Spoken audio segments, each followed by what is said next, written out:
কই গো, আর কতক্ষণ ঘুমাবে? এবারে উঠে পড়ো, দেখো অনেক বেলা হয়ে গেছে। আমি এখন উঠতে পারবো না, তুমি যাও গিয়ে কাজ করো। এত বেলা পর্যন্ত পড়ে পড়ে ঘুমালে হবে? বাবার তো বয়স হয়েছে, যাও না, গিয়ে একটু ব্যবসায় সাহায্য করো না। এই তোমার কি হয়েছে বলো তো? একটু শান্তিতে ঘুমাতেও দেবে না নাকি?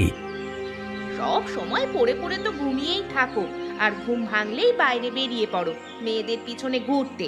একটা কাজের কাজ তো করতে পারো না। তোমার কি মনে নেই বাড়িতে একটা বিবাহিত বউ আছে? এই মুখ সামলে কথা বলো, তুমি কার সামনে দাঁড়িয়ে কথা বলছো জানো তো? হ্যাঁ আমি জানি, একটা বেকার ছেলের সাথে কথা বলছি আমি। বাবা তোমায় ডেকে পাঠিয়েছেন, মনে হয় কিছু কাজের ব্যাপারে কথা বলবেন। যাও যাও তাড়াতাড়ি। আমি যেতে পারবো না, সব সময় ওর আদেশ পালন করতে হবে নাকি? আমি এখন বাইরে যাব, আমার অনেক কাজ আছে। তোমাকে বিয়ে করাটাই আমার ভুল হয়েছে। আগে যদি জানতাম তুমি এমন চরিত্রহীন ছেলে, তাহলে বিয়েই করতাম না।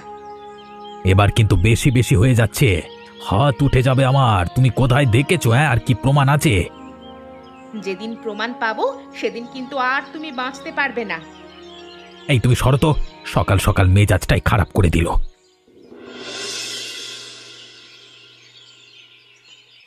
মালতী, তোকে আর কাপড় শুকাতে দিতে হবে না।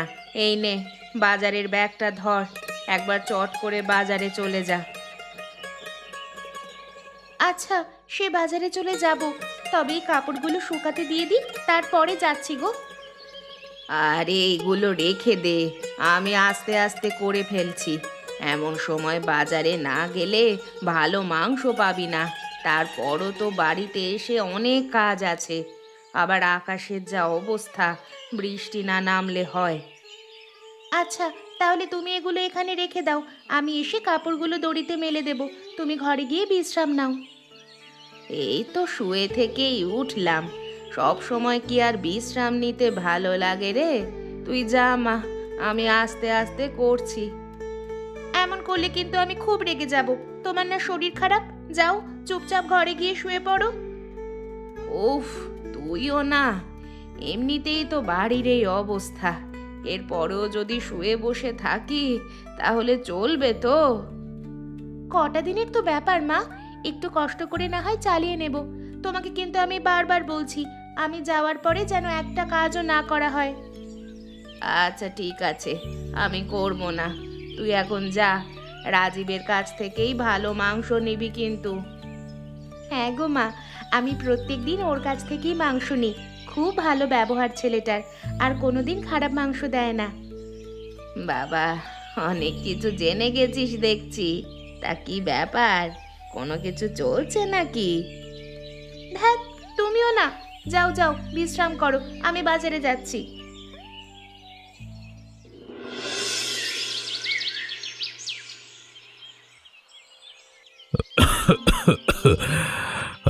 এবারের ব্যবসা মোটামুটি ভালোই লাভ হয়েছে।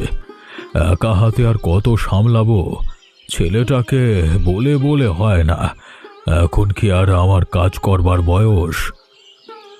বাবা, আমি আর সহ্য করতে পারছি না, এবার আপনি কিছু একটা করুন, না হলে আমি গলায় দড়ি দিতে বাধ্য হব। বৌমা, তুমি কি সব কথা বলছো? কি হয়েছে আমাকে বলো, কেঁদো না। কি সমস্যা হয়েছে বলো আমাকে। আপনার ছেলেকে নিয়ে সমস্যা। বাড়িতে বিবাহিত বউ রেখে অন্য মেয়েদের পিছনে ঘুরছে, অনেকের মুখে আমি শুনেছি। আর কতদিন এসব সহ্য করে থাকবো বলুন তো? আমিও শুনছিলাম, তবে এবার দেখছি একটু বাড়াবাড়ি হয়ে যাচ্ছে। আচ্ছা, ও বাড়িতে আসুক, আমি ওর সাথে কথা বলবো। বাবা, খারাপ মনে করবেন না, যদি আমায় এই বাড়িতে ভালো রাখতে না পারেন তাহলে আমাকে মুক্তি দিন দয়া করে। বৌমা, কেঁদো না, আমি আছি তো, সব ঠিক করে দেব। ঠিক হয়ে গেলেই তো ভালো। আমার এত টাকা পয়সার কিচ্ছু দরকার নেই, শুধু একটুখানি সুখ শান্তি চাই। দোষটা আমারও, প্রথম থাকতে আমি লক্ষ্য দিইনি। তবে আমি সবকিছু ঠিক করে দেবার চেষ্টা করব, আর যদি না করতে পারি তাহলে তোমাকে জোর করে বাড়িতে আটকে রাখবো না। আমি এখনো পর্যন্ত এই বাড়িতে আছি শুধুমাত্র আপনার কথা ভেবে, কিন্তু আর কতদিন এভাবে যে আমার জীবনটা শেষ হয়ে গেল। আমি তোমার কষ্টটা বুঝতে পারছি গো, কিন্তু শেষবারের মতো আমায় একটা সুযোগ দাও। আমি যথাসাধ্য চেষ্টা করব। আমার তো আপনাকে দেখেও খারাপ লাগে। আপনার কি বয়সটা কম হলো? এখনো এত খাটাখাটনি করছেন। আমার কথা ছাড়ো, আমি ঠিক আছি। আমার একটা আবদার রাখবে? গরম গরম 1 কাপ চা এনে দেবে? হ্যাঁ, আমি এনে দিচ্ছি। আমি তো আপনার মেয়েকে বিয়ে করবই। আমার নজর যখন একবার পড়েছে তখন আর বাঁচতে পারবে না। দরকার হলে আমরা দুজন গলায় দড়ি দিয়ে মরবো, তবুও তোর মতো চরিত্রহীন ছেলের হাতে আমি আমার মেয়েকে তুলে দেব না। তুলে তো দিতেই হবে। এখন ভালোয় ভালোয় বলছি, এবার যদি দেখি ভালো কথায় কাজ হচ্ছে না, তখন আমি আমার পদ্ধতি ব্যবহার করে নেব। আমরা গরিব হতে পারি, তবে কাউকে ভয় পাই না। নিজের কষ্ট করে রোজগার করি, সেই টাকায় খাই। তাই সমাজে মাথা উঁচু করে চলবো আমরা। বাবা, বড্ড সাহস দেখছি। এই সাহসটাকে ভয় পরিণত করতে আমার বেশি সময় লাগবে না। এখন আসছি শাশুড়ি মা।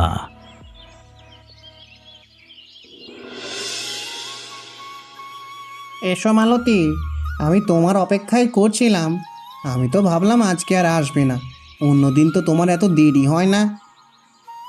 আসলে মায়ের শরীরটা খারাপ, বাড়ির সব কাজকর্ম করে আসতে দেরি হয়ে গেল। কেন গো, মায়ের কি হলো আবার? বয়স হচ্ছে তো, ওই বাতের ব্যথাটা বেড়েছে। তাহলে মাকে বেশি করে বিশ্রাম নিতে বলো, একটা কাজও করতে দিও না। তোমায় আর বলতে হবে না, আমি আগে থেকেই বলে দিয়েছি। এখন দাও গো, মাংসটা দিয়ে দাও। এমনিতেই আজকে অনেকটা দেরি হয়ে গেছে, আর দেরি করলে চলবে না। এই মাত্র তো এলে গো, এক্ষুনি চলে যাবে? দিনে মাত্র একবার তো দেখা হয় আমাদের। আরে একটু ধৈর্য ধরো, বিয়ে তো আমি তোমাকেই করব। বিয়ের পর আমাকে সারা জীবন দেখবে। বেশ ভালোই তো কথা বলতে শিখেছো দেখছি। তা আমায় কবে বিয়েটা করছো? এই নতুন ব্যবসা শুরু করেছো তুমি, আগে ব্যবসাটাকে ভালোভাবে দাঁড় করাও, তারপর তো আমার বাড়িতে বিয়ের সম্বন্ধ নিয়ে যাবে। এখন তাড়াতাড়ি মাংসটা দাও তো। এই নাও, আজকে এটা আমার তরফ থেকে তোমার জন্য উপহার। কোনো টাকা লাগবে না। তুমি যদি প্রত্যেক দিন এমন করতে থাকো, তাহলে কিন্তু আমি আর তোমার দোকান থেকে মাংস নিব না। টাকাটা নেবে, হ্যাঁ কি না? আচ্ছা বাবা, দাও। এখন থেকেই এমন শাসন করা শুরু করে দিয়েছো, তাহলে বিয়ের পর কি করবে গো? সেটা তখনই দেখতে পাবে। এই নাও, ধরো তোমার টাকা। যখন আমার টাকার দরকার লাগবে আমি চেয়ে নেব। এখন আমি আসি, ভালো করে ব্যবসা করো। আচ্ছা, সাবধানে যেও। তুমিও ভালো করে ব্যবসা করো। ধুর ধুর, এই সময় বৃষ্টিটাও চলে এলো। যাই, তাড়াতাড়ি বাড়ি যাই। আরে মালতী, দাঁড়াও দাঁড়াও, এত তাড়াহুড়ো করে যাচ্ছ কোথায়? কোথায় আবার যাব? বৃষ্টি পড়ছে তাই বাড়ি যাচ্ছি। আমার সামনে থেকে সরে যান। সরে যাব বলে তো এসে দাঁড়াইনি গো মালতী। তোমার মায়ের কাছে গিয়েছিলাম। তোমার মায়ের বড্ড দেমাক। নিজের রোজগারে নিজেরা থাকি, দেমাগ তো হবেই। আপনার মতো তো বাপের টাকায় খাই না। হ্যাঁ গো হ্যাঁ, আমার বাবার অনেক টাকা। চলো আমার সাথে আমার বাড়ি চলো, তোমাকে অনেক খুশি রাখবো। আমার হাতটা ছাড়ুন, আমি কিন্তু চিৎকার করে লোক জড়ো করব। হ্যাঁ, আপনি চিৎকার করলেও কিছু হবে না। এই জায়গাটা একদম শুনশান, কেউ কোথাও নেই। দেখুন, আপনি কিন্তু এবার আপনার সীমা লঙ্ঘন করে যাচ্ছেন। আমার হাতটা ছাড়ুন বলছি, ছাড়ুন। আমি কিন্তু আপনার নামে থানায় গিয়ে অভিযোগ করব। ওরে বাবারে, আমি তো ভয় পেয়ে গেছি। ছেড়ে দিয়েছি তোমার হাত। হ্যাঁ, দয়া করে তুমি পুলিশের কাছে যেও না। আরে গোটা থানাটাই তো আমার কেনা। যাও যাও, গিয়ে থানায় অভিযোগ করে এসো যত সব। দেখুন মশাই, আপনাকে ভালোভাবে বলছি, আমার জীবন থেকে সরে যান, না হলে কিন্তু এর ফল ভালো হবে না। কি করবে তুমি? আমাকে মারবে নাকি অন্য কিছু করবে? হ্যাঁ, মারবো। মেয়ে মানুষ বলে দুর্বল ভাববেন না, নিজেও নিজেকে রক্ষা করতে জানি, তাই খুব সাবধান। তুই আমাকে চড় মারলি, তোকে তো আমি দেখে নেব। সোজা আঙুলে ঘি না উঠলে আঙুল কিভাবে বাঁকাতে হয় আমিও জানি।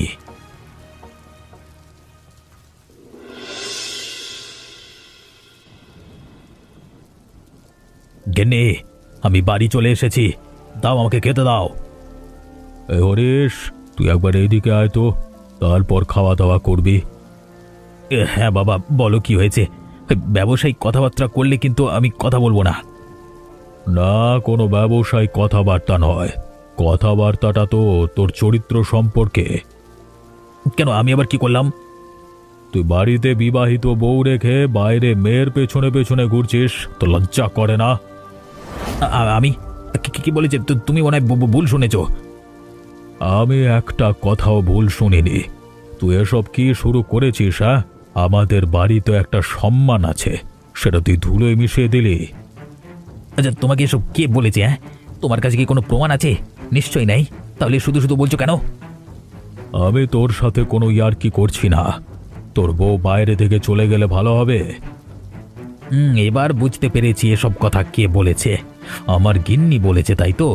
ঠিক আছে, আমি ওর সাথে সমস্ত কিছু বুঝে নিচ্ছি। তুই যদি বৌমাকে অত্যাচার করিস, তাহলে কিন্তু একটা সম্পত্তিও তুই পাবি না। আমি কিন্তু সব সম্পত্তি গরিবদের নামে করে দেব, তাই বুঝে শুনে কাজ কর। হ্যাঁ, আজকে আমার কাছে কোনো প্রমাণ নেই, যেদিন প্রমাণ আসবে সেদিন আর কোনো সুযোগ পাবি না তুই। তোমার সম্পত্তি কি অন্য কাউকে দিতে পারবে? আর আমি তোমার একটা মাত্র আদরের ছেলে। তোকে এত ভালোবেসেছি বলেই তুই আজকে এমন করছিস। তোকে যেমন ভালোবাসতেও পেরেছি, তেমনই শাসন করতেও জানি, তাই কথাটা মাথায় রাখিস। যে ঠিক আছে, দেখা যাবে। আমি আগে তোমার বৌমাকে একটু বুঝিয়ে আসি যে আমি ওকে কতটা ভালোবাসি। আমি তোকে আবারও বারণ করছি, বৌমাকে যদি অত্যাচার করেছিস তাহলে কিন্তু খারাপ হয়ে যাবে।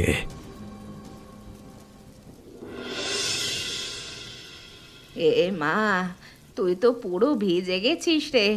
যা যা মা, তাড়াতাড়ি জামা কাপড়গুলো বদলে নে। মা, ওই লোকটা আবার আমাকে জ্বালাতন করছিল, আমার আর ভালো লাগে না। ও তো মহা মুশকিলের ব্যাপার। ছেলেটা তো তোর পিছনে পড়ে আছে, এর কিছু একটা ব্যবস্থা না করলে যে আমাদের জ্বালিয়ে খাবে। তুমি কিছু একটা করো মা, আমি নইলে বাইরে বের হতে পারছি না। ওই ব্যাটাকে জব্দ করার আমার কাছে একটা বেশ ভালো বুদ্ধি এসেছে। কি বুদ্ধি গো? আমাদের কাছে না আছে টাকা, না আছে ক্ষমতা, তাহলে ওনাকে জব্দ করব কি করে? টাকা ক্ষমতা কিচ্ছু হয়তো নেই, কিন্তু বুদ্ধি তো আছে। মানুষের কাছে বুদ্ধি থাকলে মানুষ সব পারে। তোর কানটা আমার কাছে নিয়ে আয়, আমি তোকে সব বলছি। জব্বর বুদ্ধি বের করেছে তো মা। এখন খাবি আয় মা, বাকি কাজ সন্ধেবেলা পকোড়া বিক্রি করতে বেরিয়ে তুই করে নিবি। সে আর বলতে, ওই লোকটা আমাকে এত জ্বালাতন করেছে আর ভালো লাগে না। আজকেই ওই লোকটার শেষ দেখে ছাড়বো। কত বড় খিলাড়ি হয়েছে আমিও দেখবো। রোজ রোজ এক জিনিস আর ভালো লাগে না।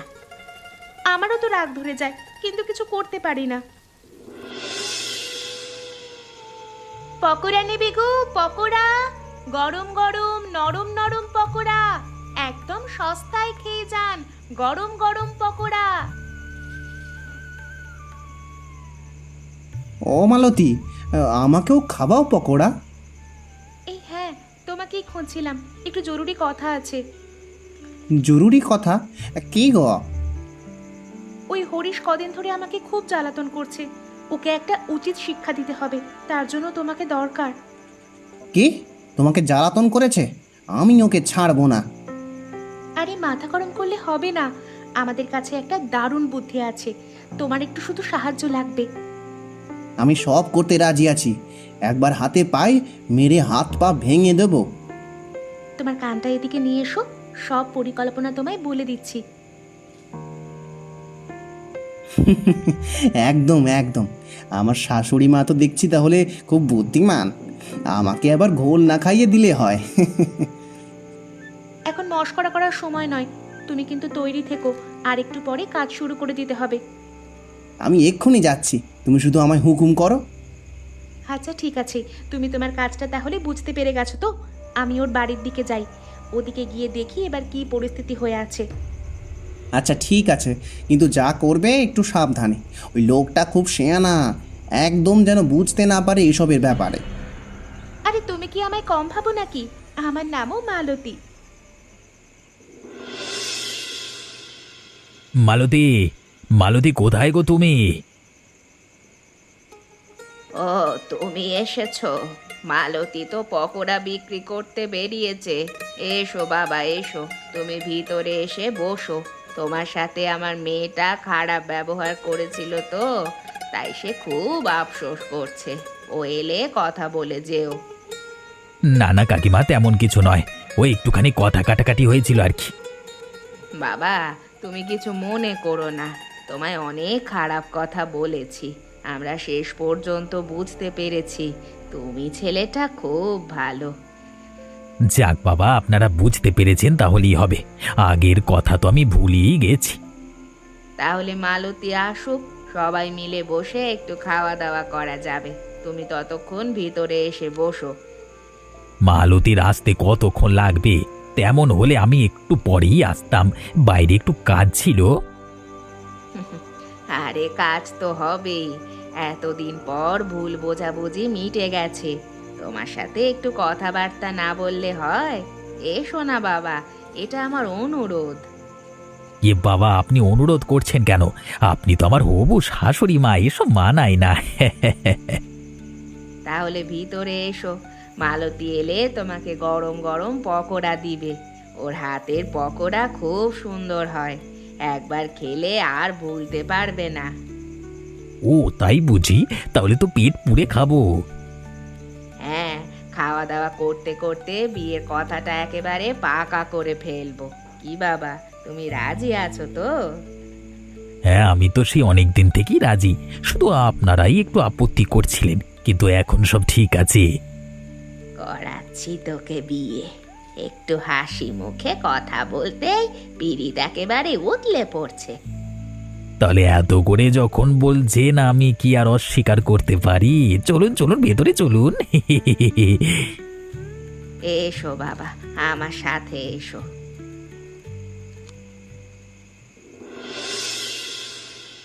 ওই তো মালতী চলে এসেছে। মা, হরিশ বাবুর জন্য স্পেশাল পকোড়াটা এনেছিস তো?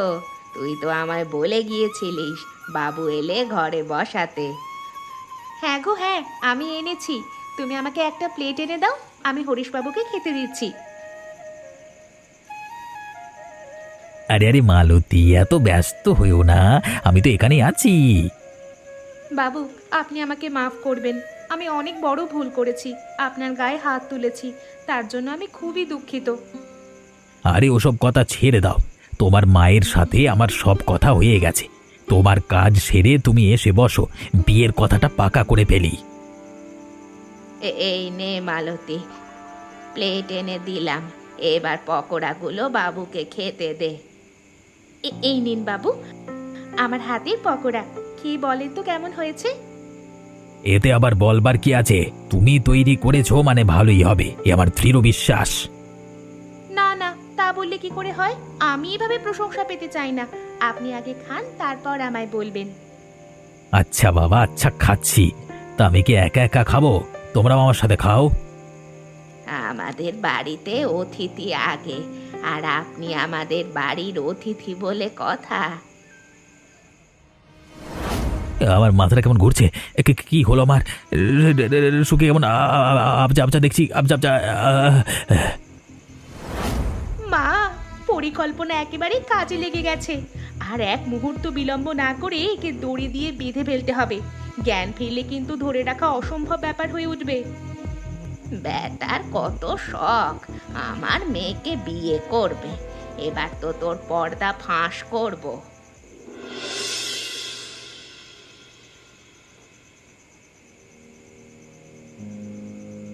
বাবু, কিছু মনে করবেন না, কাউকে কিছু না জানিয়ে বাড়ির মধ্যে ঢুকে পড়লাম, তবে এটা দরকার ছিল।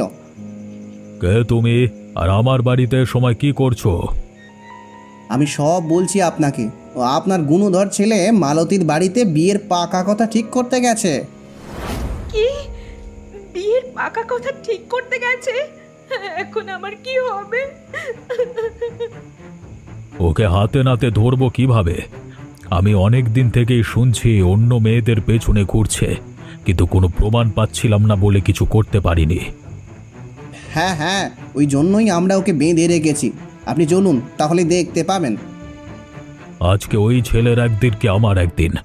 দুপুরে আমার মুখে মুখে তর্ক করে গেল, আর এখন ধরা পড়েছে। হ্যাঁ, বাবা, বাবা, আমার কি হবে? আমার যে জীবনটা পুরো ছারখার হয়ে গেল। না বৌমা, তোমার জীবন বরং বেঁচে গেছে। এরপর তুমি বিয়ে করে নতুন একটা জীবন শুরু করতে পারবে। এই চরিত্রহীন ছেলের সাথে থাকবার থেকে অনেক ভালো। কিন্তু এমন করলে তো লোকে আমাকে খারাপ ভাববে। না না, কখনোই না, কারণ আমি দাঁড়িয়ে থেকে তোমার বিয়ে দেব। এখন কান্নাকাটি করো না বৌমা, চলো চলো আমার সাথে, চলো গিয়ে দেখতে হবে ব্যাপারটা। হ্যাঁ বাবু, আসুন আমার সাথে। তোরা আমার সাথে বিশ্বাসঘাতকতা করলি, ছাড় বলছি, এর ফল কিন্তু ভালো হবে না। কার ফল ভালো হবে কার ফল ভালো হবে না সেটা আমি ঠিক করব। এ বাবা, তুমি এখানে দেখো না, এরা আমাকে বিশ্বাসঘাতকতা করে এখানে আটকে ফেলেছে, আমাকে ছাড়াও। কেউ তোকে ছাড়াবে না। আজকে তুই তোর খারাপ কাজের সাজা পাবি। অনেক দিন থেকে সহ্য করেছি, কিন্তু আর নয়। ছি ছি ছি ছি ছি, তোকে ছেলে বলে পরিচয় দিতে আমার লজ্জা করছে। শেষ পর্যন্ত অপর লোকের মুখে আমাকে এসব কথা শুনতে হচ্ছে। বাড়িতে বিবাহিত বউ রেখে তুই এসব কাণ্ড করে বেড়াচ্ছিস। বাবা, এরা মিথ্যে কথা বলছে, তুমি নিজের ছেলেকে বিশ্বাস করবে না। না, আমি তোকে বিশ্বাস করি না। আমি জানি আমার ছেলে কেমন। তুই যেহেতু আমার কোনো কথাই শুনলি না, তাই আমিও তোর একটা কথাও শুনবো না। আমার সব সম্পত্তি আমি গরিব বাচ্চাদের নামে লিখে দেব। না বাবা, তুমি এটা করতে পারো না, আমি তো তোমার একটা মাত্র ছেলে। কে বলেছে তুই আমার ছেলে? আজকে থেকে তুই আমার ছেলে নোস। আমার বাড়িতে ঢোকবার সাহস পর্যন্ত করবি না। মালতী, আমার ছেলের হয়ে আমি তোমার কাছে মাপ চাইছি। ছি ছি, আপনি এসব করবেন না। আপনি আমার থেকে অনেক বড়। দয়া করে এসব করবেন না। বাবা, দয়া করে আমাকে ক্ষমা করে দাও, তুমি অত সম্পত্তি দান করে দিতে পারো না। এই জন্যই তোকে আমি ছেলে মানতে অস্বীকার করলাম। তোর শুধু লোভ আছে, মনুষ্যত্ব নেই। এত বড় কাণ্ডের পরও তুই এখনো সম্পত্তি নিয়ে ভাবছিস। তোর বিবাহিত বউটার কি হবে সেটা একবারও ভাবলি না? না না, তুই আমার ছেলে হতে পারিস না।